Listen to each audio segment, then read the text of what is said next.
Hai, halo, gue Dulcep, gue Skin Motivation. Di sini kita bisa sharing banyak hal mengenai skincare dan gak cuma tentang produk, tapi juga yang berhubungan dengan mindset dan juga habit. So, kalau misalkan kalian tertarik untuk gabung, please do subscribe. Di video kali ini, gue bakal sharing mengenai hal-hal yang berhubungan dengan produk ber-SPF, entah itu pelembab atau bahkan juga makeup versus sunscreen. Dan video ini masih berhubungan dengan video sebelumnya mengenai fakta dan mitos pelembab. Karena di video tersebut gue berasumsi kalau misalkan pelembab ber-SPF ini nggak bisa menggantikan kedudukan sunscreen.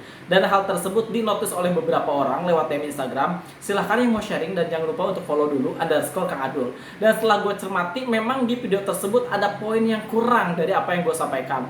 Dan mudah-mudahan di video ini bisa lebih jelas tentunya. Tentu saja apa yang gue sampaikan di sini sifatnya personal, dan untuk menunjang itu gue belajar mengenai skincare, entah itu baca buku, visit website. Salah satu yang sangat gue rekomendasikan adalah lampapi.com, The Science of Beauty. Gue juga nonton banyak video skincare dari mereka ahli seperti dermatologist, medical esthetician, atau bahkan mereka yang dianggap sebagai skincare gurus. But the end of the day, whatever I'm talking about is always about my perception.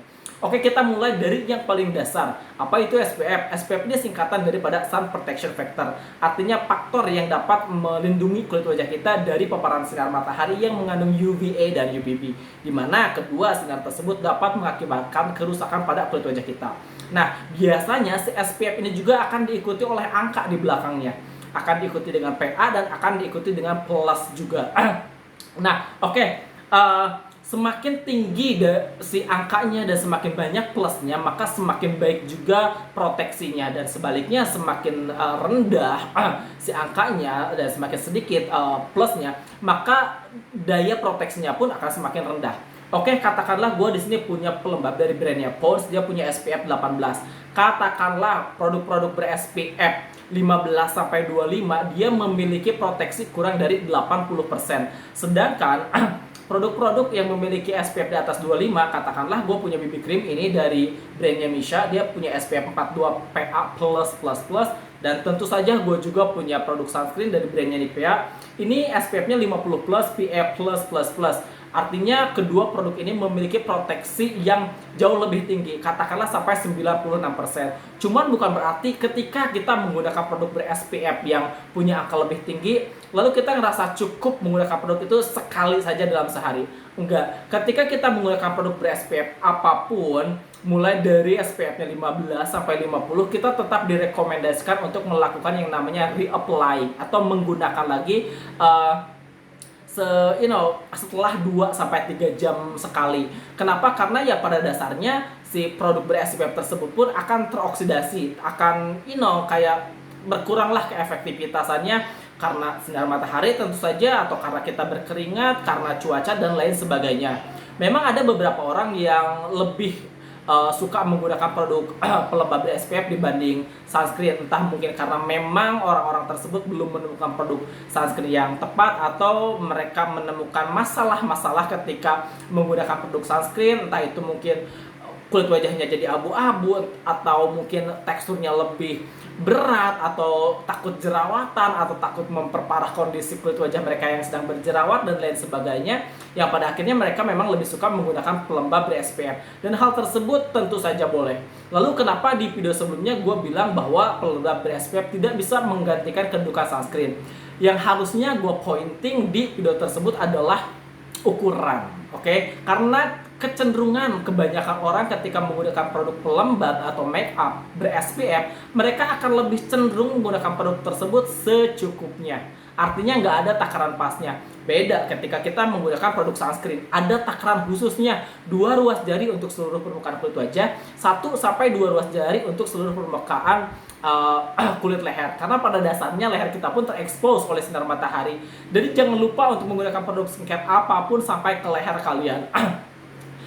Tahu dong artinya apa? Ukurannya di sini. Jadi ketika kita menggunakan produk ber-SPF dengan ukuran yang benar, itu daya proteksinya pun kan akan lebih baik. Ketika kita menggunakan produk ber-SPF yang kita ngerasa secukupnya, ini udah cukup ya. Emang boleh apapun kita menggunakan, bagaimanapun ketika kita menggunakan produk apapun ya baiknya secukupnya. Secukupnya kan beda gitu, artinya takaran setiap orang secukupnya itu beda-beda. Beda ketika kita menggunakan sunscreen, setiap orang yang menggunakan sunscreen itu baiknya sebanyak 2 ruas jari. Artinya apa? Artinya ketika hal tersebut diterapkan, kita akan mendapatkan manfaat lebih baik dibanding kita menggunakan produk yang tidak sesuai dengan petunjuk penggunaan. Nah, disinilah kecenderungan kebanyakan orang yang menggunakan produk pelembab ber-SPF atau make up ber-SPF ini dianggap tidak bisa menggantikan kedudukan sunscreen. Karena ya walau bagaimanapun habit-habit tersebut kan akan terus berjalan. Lalu bagaimana kalau misalkan kita menggunakan pelembab dari SPF 15 ditambah BB cream SPF 15 ditambah powder atau bedak SPF 15, apakah SPF-nya menjadi 45? Enggak, SPF-nya tetap 15. Itu mengapa again kita itu selalu dianjurkan untuk melakukan reapplying. Hal lainnya di samping daripada bagaimana kita menggunakan produk sunscreen atau seperti apa produk sunscreen yang harus kita gunakan, hal lain yang menjadi faktor penting juga adalah di mana kita tinggal dan di mana kita beraktivitas. Apakah kita ini orang-orang yang memiliki aktivitas full outdoor? Akhirnya kita butuh produk SPF lebih daripada 50 misalkan sampai 100, atau kita butuh produk sunblock yang dianggap lebih water resistant, lebih tahan air, atau ternyata kita tinggal di suatu tempat atau aktivitas kita itu di tempat-tempat yang masih adem, pohonnya masih bagus, yang walau bagaimanapun kan si sinar UV-nya akan sedikit terhalangi oleh daun-daunan, oleh gedung, oleh tembok dan lain sebagainya. Dan kalian ngerasa bahwa oke, gue cukup menggunakan produk ber-SPF ini, gue harus menggunakan produk ber-SPF ini. Hal-hal tersebut yang akan menjadi faktor lainnya di mana kulit wajah kalian bisa terlindungi dari sinar matahari atau enggak. Lalu bagaimana juga dengan orang-orang yang tidak pernah pakai produk ber-SPF, enggak pernah pakai produk sunscreen? Probably they are lucky, mereka cukup beruntung. Atau bahkan juga kita nggak tahu efek 5-10 tahun ke depan apakah kulit wajahnya akan baik-baik saja. Kalau iya ya syukur alhamdulillah, kalau enggak itu alasan kenapa kalian harus pakai produk ber-SPF, termasuk juga sunscreen mulai dari sekarang kalau kalian cukup peduli dengan kesehatan kulit wajah kalian. Kalau enggak usah. So itu dia, gue sangat berharap di video ini ada informasi yang dapat membantu dan bermanfaat.